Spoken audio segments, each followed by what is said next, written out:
किसान, बदलते भारत की शान।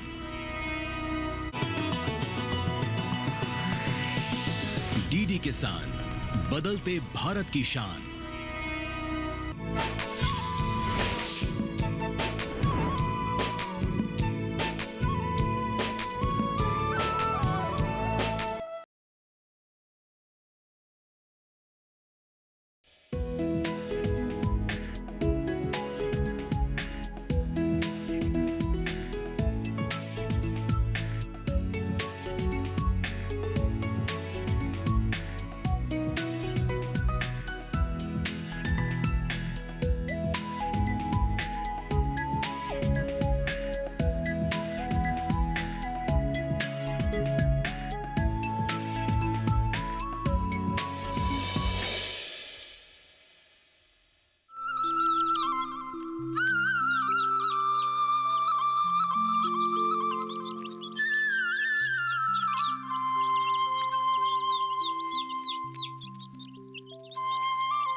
अब दोपहर हो चुका है, नाम घर तो बंद ही रहेगा।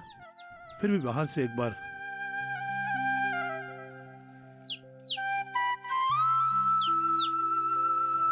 चलो।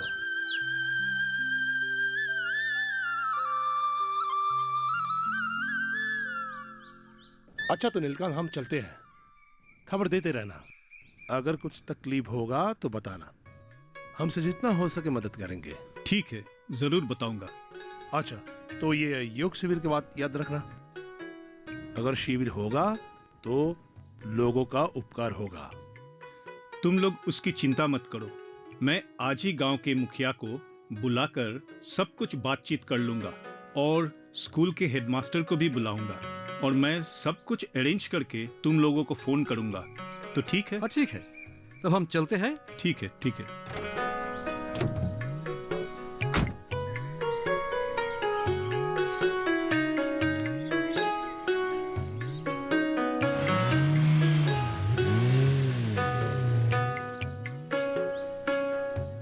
और शर्मा जी, इन दिनों योगा करके कैसा लग रहा है? कहीं सुबह सुबह आप मुझे कोसते तो नहीं कि कहाँ फंसा दिया हुसैन के बच्चे ने?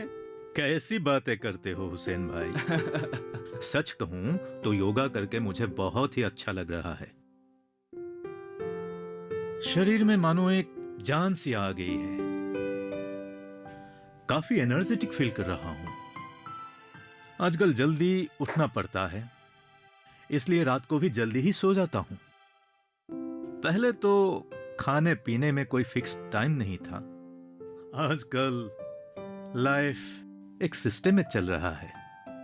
वो स्कूल के टाइम पे जिस तरह हम लोग रूटीन फॉलो करते थे ना, ठीक उसी तरह। सुन के बहुत अच्छा लगा। लेकिन ये कब तक ये रूटीन कर पाएंगे, वो इम्पोर्टेंट है। हाँ, इसकी गारंटी तो मैं भी नहीं दे सकता, लेकिन कोशिश जरूर करूंगा, यह कह सकता हूं। कंटिन्यू करने के लिए विल पावर की जरूरत है। हम बुरी आदतें तो छोड़ते नहीं, पर अच्छी आदतें छोड़ने में बड़े माहिर है। अच्छी आदतें बोरिंग और खराब आदतें हमें बड़ा ही एक्साइटिंग लगता है। अरे ठीक ही कहा आपने। आप लोगों का बात सुनकर मुझे एक कहानी याद आ रहा है। एक बार एक पोती खाने के टेबल में अपनी पत्नी से बोलता है, वो आज भी खाने में करेले की सब्जी। अरे तुम करेला छोड़ के कुछ पका नहीं सकते हो क्या? तो पत्नी ने कहा, क्या रोज रोज करेले की सब्जी? अरे 2 दिन करेला खाकर तीसरी दिन बोलने लगे करेले की सब्जी। अरे जो सालों से तुम गुटखा पान ये सब चबा रहे हो, कभी बोर लगा तुम्हें इससे? मैंने तो कभी नहीं सुना कि तुमने कहा मैं गुटखा चबा नहीं सकता, पान खा नहीं सकता। कहा कभी? पति ने कहा, नहीं कहा। तो पत्नी ने कहा, तो जो सामने है चुपचाप खा लो और सुनो, अगले 7 दिन तक खाने में तुम्हें करेले ही मिलेगा, सुबह के खाने में भी और रात को भी। बुढ़वा जी, आपको योगा करके कैसा लग रहा है? ऑफ कोर्स अच्छा लगा। अगर अच्छा नहीं लगता तो इतने दिन यहाँ आता क्या? ऊपर से बड़ी बड़ी आंख दिखा के मुझे घर से योगा करने भेजने वाली तो है ही नहीं कहीं। सीरियसली बोल रहा हूँ, मुझे बहुत अच्छा लग रहा है। शरीर का स्टिफनेस काफी कम हो गया है। साथ में आप लोगों से मिल के बातें करके अच्छा लगता है। अच्छा तो आप चलते हैं। शाम को आइएगा जरूर बेटे को पढ़ाने के लिए। हाँ जरूर आऊंगा, मगर मुझसे पढ़कर आपके बेटे को अच्छा तो लग रहा है ना? सब कुछ समझ तो रहा है ना? हाँ हाँ, ये कोई पूछने वाली बात है? आपकी सिखाई हुई मैथ्स वो एंजॉय कर रहा है। अच्छा मैं चलता हूँ। चलिए चलिए। तो चलो।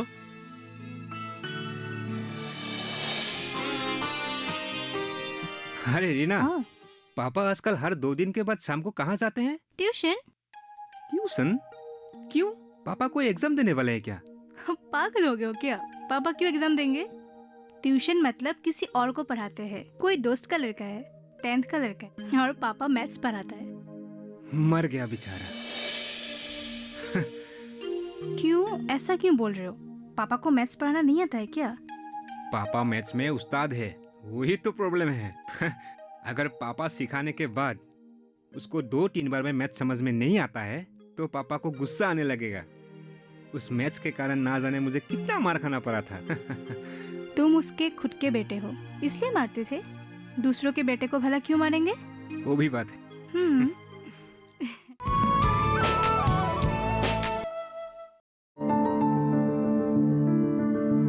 फसल में कीट लगा हो या कोई बीमारी, पशुपालन में हो कोई दिक्कत या चाहिए कोई जानकारी, फोन उठाएं, नंबर मिलाएं और कहें हेलो किसान। हेलो किसान। हेलो किसान। हेलो किसान सोमवार, बुधवार और शुक्रवार शाम 6 से 7 बजे सिर्फ डीडी किसान पर।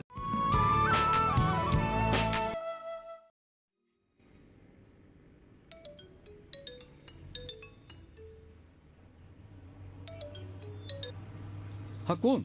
सुनील? बोलो बेटा। नहीं, मैं पहुंचने वाला हूँ। बात यह है कि हम लोग घर पे नहीं है। आपके पास घर की दूसरी चाबी है क्या? नहीं, मैं क्यों चाबी लाऊंगा? मगर हुआ क्या? रीना कहाँ गई? रीना मेरे साथ ही आई है। हम दोनों डॉक्टर के पास आए हैं। क्या? डॉक्टर के पास? मगर हुआ क्या? नहीं नहीं, सब कुछ ठीक है ना? हाँ हाँ पापा, सब ठीक है। दरअसल रीना थोड़ी कमजोरी महसूस कर रही थी, इसीलिए हम लोग डॉक्टर के पास आए हैं। हाँ पापा, चिंता का कोई कारण नहीं है। हाँ, मेरा घर पहुंचने में शायद और 1 घंटा लग सकता है। मेरी चिंता यही हो रहा है कि आप ये 1 घंटा कहाँ पे रहेंगे? तुम चिंता मत करो, सुभाष मेरा साथ ही है। हाँ, हमको सोच लेंगे। ठीक है, तुम आराम से आओ। हाँ मैं हूँ। हाँ ठीक है, मैं रखता हूँ। ओके पापा। क्या हुआ है रीना को? नहीं, कुछ कमजोरी महसूस करने का कारण डॉक्टर के पास ले गया। हाँ, लेकिन सुनील ने कहा चिंता का कोई कारण नहीं, लेकिन आने में 1 घंटा जरूर लग जाएगा। अब ये 1 घंटा हम क्या करें? चलो पहले एक कप चाय पी लेते हैं, फिर सोचेंगे। चलो। ठीक है।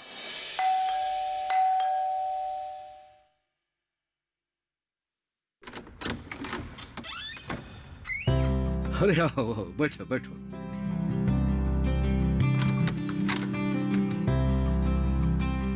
हाँ मैं बस रेडी था, निकलने ही वाला था। चाय पियोगे? नहीं नहीं, पी के आया हूँ। कल रात को फोन ही नहीं किया। रीना की तबीयत कैसी है? क्या हुआ है उसे? बहुत कुछ। मतलब? अरे भाई, शी इज प्रेग्नेंट। अरे वाह, सुबह सुबह इतनी बड़ी खुशखबरी। अरे अंकल, कैसे हैं आप इतने सालों के बाद? मैं तो रोज आता हूँ तुम्हारे घर, पर तुम्हारा दर्शन ही नहीं होता। सुबह आने से तुम सोए हुए होते हो, और जब मैं शाम को आता हूँ तुम ऑफिस में होते हो। क्या करें अंकल, काम ही ऐसा होता है। प्राइवेट कंपनी में जॉब ऐसा ही होता है। हाँ हाँ, बात तो बिल्कुल सही है। मेरे बेटे को ही देख लो, घर में रहता ही नहीं, अगर रहता भी है तो फोन पे बिजी। कुछ अगर बात भी करना चाहूं तो बीच में उसका फोन बजता है, फिर उसकी फोन पे बातें खत्म होने तक करते रहो बस इंतजार। आजकल अगर उसे कुछ कहना हो तो मैं भी फोन ही करता हूँ, चाहे वो घर में हो या बाहर में। हाँ मेरा फोन इतना भी नहीं बजता है। और बताएं अंकल, घर में सब ठीक है ना? हाँ ठीक है, सब ठीक ठाक है। मगर तुम्हारे पिताजी ने मुझे एक जबरदस्त खबर सुनाया, सुनकर बहुत अच्छा लगा। Congratulation my child. Thank you uncle. Reena कहाँ है? उसको भी बुलाओ। ठीक है अंकल, मैं अभी बुलाता हूँ। तो अब तो तुम्हारे मजे ही मजे है दादाजी। हाँ भाई, बहुत दिनों के बाद घर में खुशी का माहौल आया है। सुनील की माँ के गुजर जाने के बाद से। बस बस, तुम्हारा ये रोना धोना बंद करो। जो गुजर गया वो कल था, अब आने वाले कल के बारे में चिंता करो। रीना आओ आओ, बैठो बैठो बैठो। Congratulation. Thank you uncle. Reena, इन दिनों बिल्कुल सावधान रहना, स्पेशली खाने पीने का ख्याल रखना। तुम औरतों की एक बहुत ही बुरी आदत होती है, तुम लोग सबका ख्याल रखते हो, लेकिन जब अपना ख्याल रखने की बारी आती है तो बिल्कुल लापरवाह हो जाती हो। अभी नहीं, बाद में हो जाएगा वगैरह वगैरह। इसीलिए अपना और अपने होने वाले बच्चे का ख्याल रखना। ठीक है अंकल।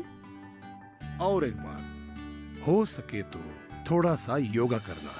क्या प्रेगनेंसी पीरियड में योगा? हाँ, लेकिन पहले के 3 महीनों में बिल्कुल नहीं। उसके बाद कुछ कुछ आसन कर सकते हो। प्रेगनेंसी टाइम में योग कई तरीके से मददगार साबित हो सकता है, लेकिन प्रॉपर गाइडेंस के साथ करना चाहिए और डॉक्टर के सलाह लेना भी बहुत जरूरी है। हाँ हाँ। चलो भाई, अब देर हो रहा है, चलो। चलो चलो रीना, अब चलते हैं। God bless you. अरे अंकल, अभी जा रहे हैं? साई भाई, रीना अंकल को चाय नहीं पिलाया? आज नहीं, फिर किसी दिन। चाय ही क्यों, साथ में मिठाई भी लूंगा। जरूर जरूर। और बताओ यंग मैन, तुम एक्सरसाइज वगैरह करते हो कि नहीं? बताया ना अंकल, वक्त ही नहीं मिलता। बिल्कुल झूठ। एक दिन में अपने लिए आधा घंटा वक्त नहीं निकाल सकते, ये भी भला कोई बात हुई? तुम लोगों के काम में कितना स्ट्रेस होता है। थोड़ा वक्त निकाल के कुछ आसन वासन करना चाहिए, तभी तो स्ट्रेस फ्री होकर बीमारी से दूर रह सकोगे। तुम तो जानते ही हो आजकल लाइफस्टाइल डिजीज कितना बढ़ गया है। ठीक ही कह रहे हैं आप। अच्छा अंकल, आप लोगों का योग शिविर और कितना दिन तक चलेगा? आज ही खत्म हो जाएगा। अब चलता हूँ, बहुत देर हो गई है। चलो हाँ चलो। भाई, चलो चलो। चलिए। देखते ही देखते इस 1 महीने का योग शिविर का आज अंत होने को आया है। इस 1 महीने का योग शिविर में आप लोगों के जीवन में पॉजिटिविटी लाया होगा। आप लोगों के शारीरिक और मानसिक दोनों दिशाओं में शक्ति प्रदान किया होगा। आज इस शिविर के बाद मैं आप लोगों से इस बात का वादा चाहता हूं कि आप लोग योग को जिंदगी का हिस्सा बना लेंगे और हर रोज आप लोग योगासन करेंगे ना? हाँ हाँ, क्यों नहीं करेंगे, जरूर करेंगे। धन्यवाद, सुनकर बहुत अच्छा लगा। अभी आप लोगों में से कोई इतना बताना चाहेगा कि इन 30 दिनों का आप लोगों का अभिज्ञता यानी एक्सपीरियंस कैसा रहा? क्या योग ने आप लोगों का जीवन में बदलाव लाया है? कोई बोलना चाहेगा? जी, मैं बोलना चाहता हूँ। बहुत अच्छा, आइए आइए आइए।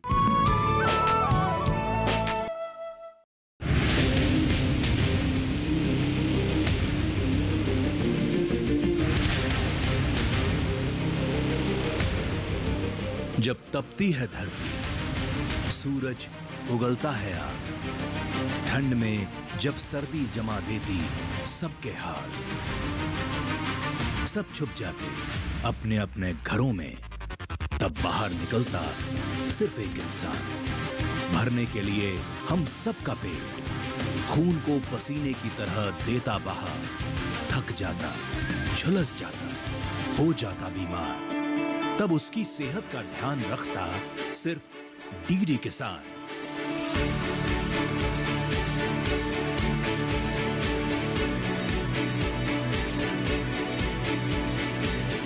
देखिए स्वस्थ किसान शनिवार शाम 6 बजे लाइव सिर्फ दूरदर्शन किसान चैनल पर।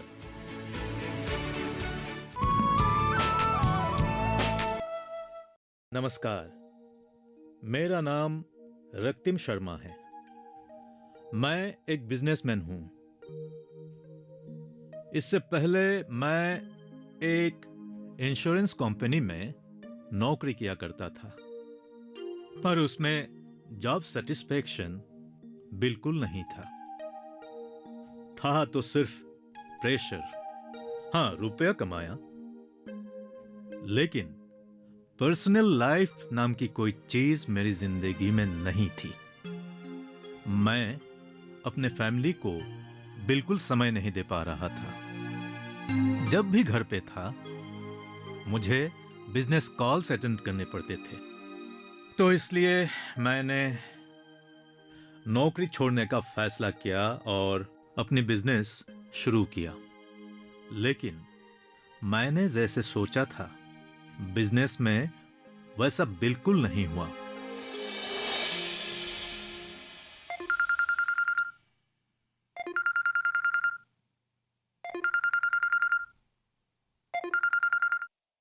हेलो। हाँ, क्या ऑर्डर कैंसिल हो गया है? पर क्यों? अरे यार, मैंने तो बोला था कि दूंगा ना। एडवांस कैसे दे सकता हूं यार?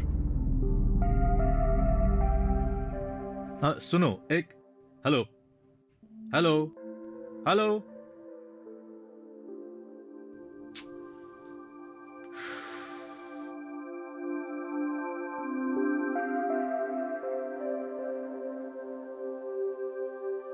ए बबुल, बबुल।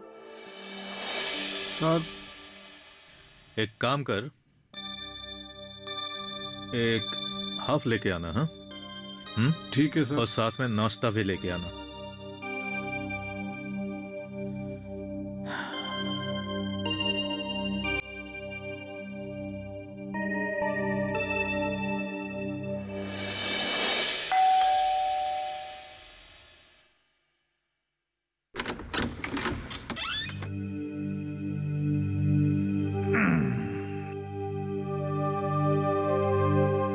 फिर से पी के आए हो? थोड़ी सी पी है। ये थोड़ा सा पीना होता है? तुम ठीक से चल भी नहीं रहे हो। अरे तुम विश्वास करो, बस इतनी सी पी है। तुम्हें हुआ क्या है रक्तिम? तुम रोज रोज क्यों पी के आने लगे हो? क्या हुआ है तुम्हें? तुम समझोगी नहीं यार, बिजनेस में थोड़ा मंदा चल रहा है, इसलिए टेंशन होता है। बकवास बंद करो तुम्हारी। बिजनेस में टेंशन चल रहा है? बिजनेस खराब होने से, टेंशन होने से कोई इस तरह से रोज रोज पीकर आने लगता है? तुम्हारी इस शराब पीने की आदत से मुझे भी टेंशन होने लगी है। तो क्या मैं भी शराब पी लूं? पहले जब नौकरी करता था तो हफ्ते में कभी कभार शनिवार को पिया करता था, लेकिन बिजनेस करने के बाद मैं हर रोज पीने लगा और घर में भी अशांति बढ़ने लगी। तभी मेरे दोस्त हुसैन ने मुझे इस योग शिविर के बारे में बताया। यूं तो हुसैन ने योग के बारे में कई बार मेरे सामने जिक्र किया था, लेकिन मैंने ही उस पर ध्यान नहीं दिया था। लेकिन इस शिविर में आने के बाद मैंने जो अनुभव किया है वो मैं शब्दों में बयां नहीं कर सकता। Physically, mentally and spiritually I am feeling much better now. मुझे अपने बिजनेस के बारे में बहुत अच्छे आइडियाज भी आने लगे हैं। दिमाग जैसे मेरा खुल सा गया है और मैं ये बात आप सबको बताते हुए गर्व महसूस कर रहा हूं कि पिछले 7 दिनों में मैंने शराब को हाथ तक नहीं लगाया है।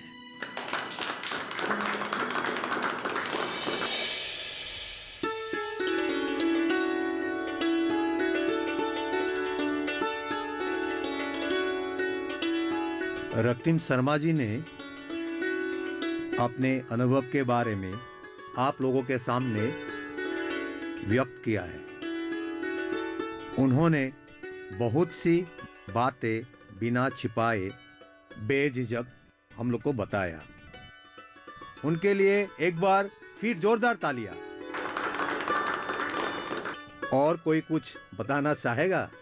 जी हाँ, मैं बताना चाहता हूँ। आइए बोरवा जी, आइए।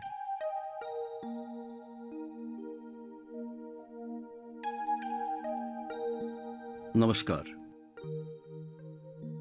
मेरा नाम विमान बरुआ है। 3 साल पहले मैं सरकारी नौकरी से रिटायर हो चुका। मैंने सारी जिंदगी में किसी भी प्रकार का नशा नहीं किया। इसका मतलब ये नहीं है कि मैं बहुत हेल्थ कॉन्शियस हूं, बल्कि सारी जिंदगी में मैं किसी भी प्रकार की कसरत या तो दूसरा कुछ भी नहीं किया। साथियों, कई नया काम करने के पहले मन में 3 भाव आते हैं। एक, पॉजिटिव, मतलब ये करूं तो जरूर कुछ हो सकता है। दूसरी, न्यूट्रल, यानी देखते हैं कुछ हो सकता है, कुछ नहीं भी हो सकता है। और तीसरी, बिल्कुल नेगेटिव, कुछ नहीं होगा, कुछ नहीं हो सकता, बिल्कुल नहीं। दोस्तों, ये तो मेरा दोस्त सुभाष चौधरी है, जिसने मुझे यहां खींच कर लाया। मैं यहां आना नहीं चाहता था, सुभाष मुझे छोड़ना नहीं चाहता था। अंत में जीत सुभाष की हुई, मेरी हार। मुझे यहां आना पड़ा। लेकिन हार भी कभी आदमी को इतना आनंद दे, ये मैंने यहां आकर अनुभव किया। Thanks Subhash, thank you very much. ये योग अभ्यास करके मुझे जो आनंद मिला है, ये शारीरिक से ज्यादा मानसिक आनंद मिला है। इसलिए आप सबको धन्यवाद, खासकर गुरुजी आपको। ये 1 महीना योग शिविर में योग अभ्यास करके मुझे ये महसूस हुआ कि हमेशा योग के साथ जिंदगी प्लस। और मैं ये भी वादा करता हूं कि सारी जिंदगी मैं योग अभ्यास करता रहूंगा। Thank you once again, thank you.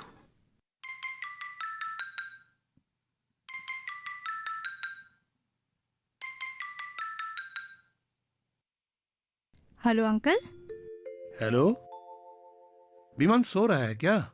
नहीं अंकल, पापा अपने कमरे में योगा कर रहे हैं। अच्छा अच्छा, योगा कर रहा है तो ठीक है। उसे कह देना मैंने फोन किया था। ओके? ठीक है अंकल।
है।